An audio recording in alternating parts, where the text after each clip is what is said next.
I really want to congratulate the Honorable Paul Packer. The work that his commission does is critical to preserving the heritage to which I would bet almost everyone in this room is tied. I know that when I travel abroad, particularly to the countries that used to be behind the Iron Curtain, I make it a point with my wife and family to explore Jewish cemeteries, Jewish synagogues, and to see the efforts that are being made to restore them. And it brings great joy to our hearts when we're able actually to attend an active service in a synagogue that had not that long ago been turned into a stable. So Paul, personally, as well as from Jewish American Heritage Month, I want to thank you very much for the work you do. It's extremely important.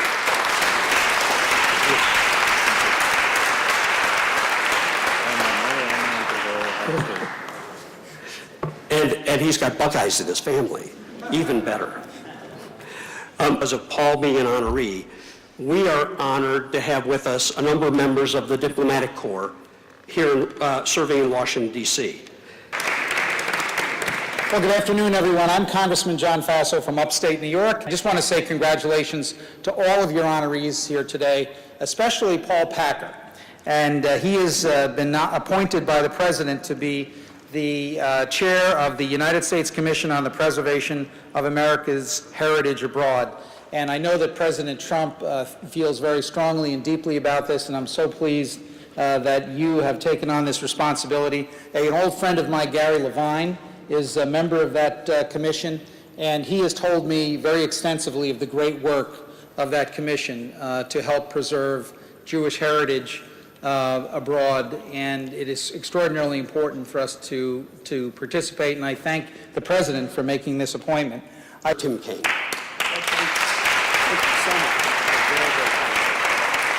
Well, good afternoon. It is so good to be back with you to commemorate Jewish American Heritage Month here at Congress. We love welcoming you to the Kennedy Caucus Room. I want to acknowledge your honorees, especially Paul, who I was just having a chance to visit with.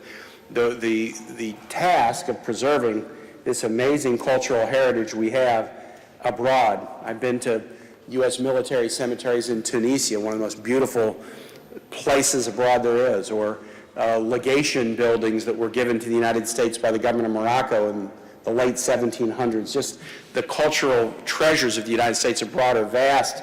Your charge is a challenging one, but I'm so happy to be here with you. I have the unique and extraordinary honor of presenting an award to Paul Packer.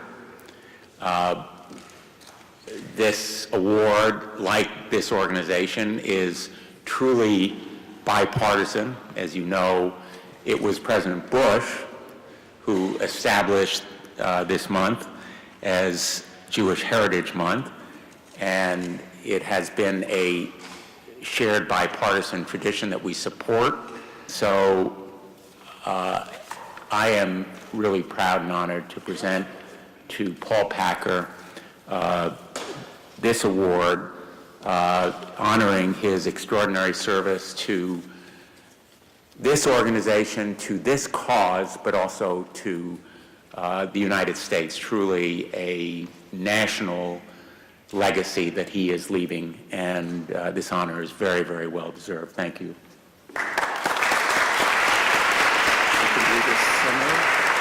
To Honorable Paul Packer, honoring your contribution to the American Jewish Experience, Jewish American Heritage Month, United States Congress, Washington, D.C., May 8th, 2018. Congratulations.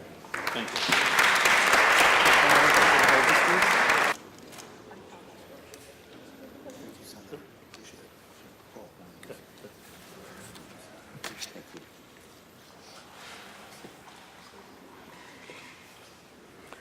Good afternoon. First, let me thank Senator Blumenthal for the kind introduction and the award. Thank you. I'd like to extend my gratitude to all the senators and members of Congress from both parties who have joined us today for this great event. I also would like to welcome many ambassadors, diplomatic crew from many of the embassies that I've actually probably even been in the last couple weeks, who I'm in touch with all the time, and really want to thank you for the unbelievable help and cooperation that you are doing with the Commission, with the United States, to really preserve heritage. As much as we hear in the press that you're not, we know you are, and we really do appreciate it. It's really great to see so many of our nation's leaders come together to celebrate American Jewish heritage. Over the course of its history, the United States has embodied many of the ideals that really lie at the core of Judaism: equal opportunity, community building, the pursuit of higher learning and deeper meaning, tikkun olam. These values are fundamental to both Judaism and to the American people. Many of the first Jews to come to America were fleeing oppression. They arrived on our shores seeking safety, a place where they'd be free to practice their faith and live their values. Over time, Jews became an essential part and piece of American fabric.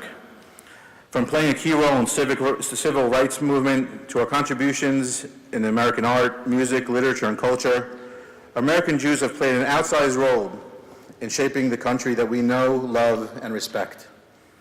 We are here today in recognition of those achievements, but we're also here in recognition of how much work is left to do. Even as American Jewry enjoys remarkable support here in Congress, this moment in history is particularly troubling for many Jews as anti-Semitism continues in Europe and across the globe.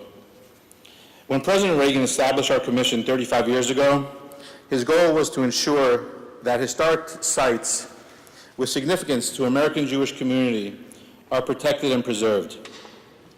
Today, at a time when Jewish heritage is threatened by forces that seek to deny or even rewrite our history,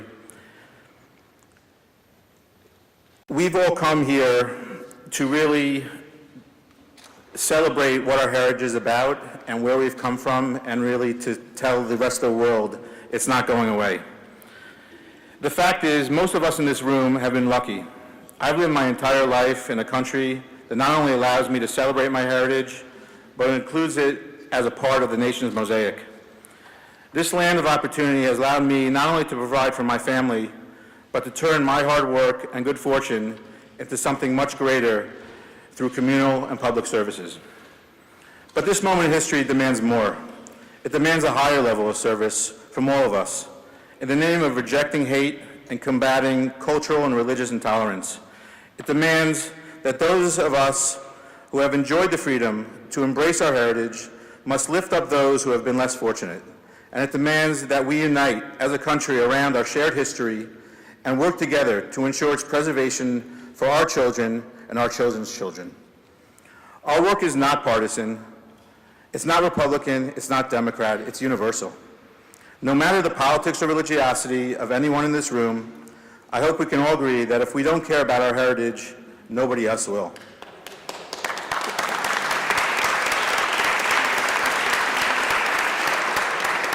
If we don't stand up in defense of our heritage, really, why should anyone else? We must recognize, with the passage of time and the limitations of human memory, without active preservation efforts, we are liable to lose not only the evidence of our history, but the knowledge and understanding of it as well. Once that's gone, it may never be recovered. But despite the headwinds, I'm an optimist.